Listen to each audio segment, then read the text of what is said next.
সমস্ত বিশ্বস্ত ভাই বন্ধুদের, আপনারা দেখতে পাচ্ছেন আমরা শান্তিপূর্ণভাবে আজকের এই পরিস্থিতিতে আমরা গোটা কিশোরগঞ্জবাসী একত্রিত হয়েছিলাম।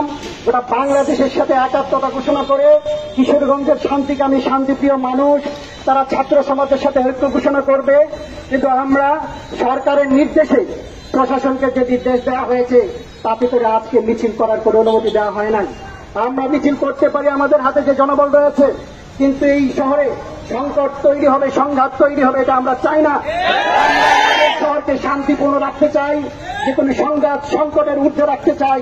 অতএব আমরা আজকে রাজপথে দীর্ঘ সময় প্রশাসনের মাধ্যমে গোটা বাংলাদেশবাসীকে, গোটা বিশ্ববাসীকে জানিয়ে দিয়েছি, ওই বৈষম্য কিশোরগঞ্জের মানুষ মানে না, ওই খুনের রক্ত ভিজে যেতে দেব না। আমার বোন লাঞ্ছিত হয়েছে, এটার প্রতিশোধ গ্রহণ করা হবে, ছাড় দেওয়া হবে না। অতএব আজকের কর্মসূচি থেকে আমরা সুস্পষ্টভাবে উদাত্ত আহ্বান জানাতে চাই, মাননীয় প্রধানমন্ত্রী অনতি বিলম্বে ন্যায্য সমস্ত দাবি মানতে হবে।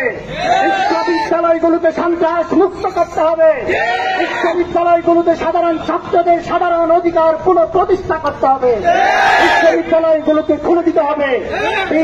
চরমোনাই আগামী দিনে যদি ডাকবেন যে কোনো কর্মসূচিতে, তিনি যদি বলেন সমস্ত বাধা বিপত্তি অতিক্রম করে উপেক্ষা করে রাজপথে সার্বিক অবস্থান তৈরি করতে হবে, আমরা তৈরি আছে। আল্লাহু আকবার।